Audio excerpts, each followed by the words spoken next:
Na ukweli ni kwamba wamekuja wameguza vijana wetu kutoka mkoa wa Magharibi, wamefukuza Edwin Sifuna ndani ya ODM, wamefukuza Osotsi ndani ya ODM, wamefukuza Caleb Hamisi ndani ya ODM. Sisi tunafanya nini ndani ya ODM tukiwa mkoa huu wa Magharibi? Si lazima tumalizane na hii majamaa.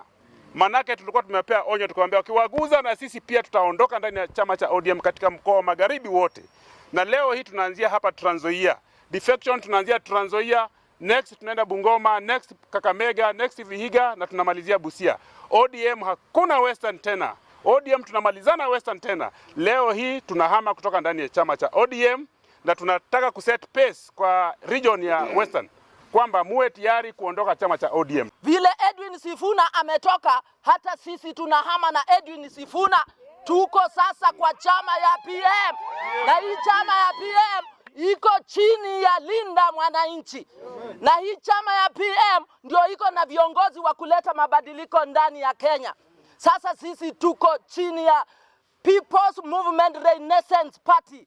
Nikiwa mwenyekiti wa chama cha ODM Endebess constituency, na pia candidate as a member of parliament 2027. Nimeamua pamoja na wafuasi wa Tanzania wa Kenya wenzangu wazima wote. Hicho chama tumewachana nacho saa hii. Tumewachana na hiyo kitu saa hii. Tunaanza nyumba mpya ambayo Waluhya hawajawahi kukalia uongozi wa rais nchi hii. Ameenda.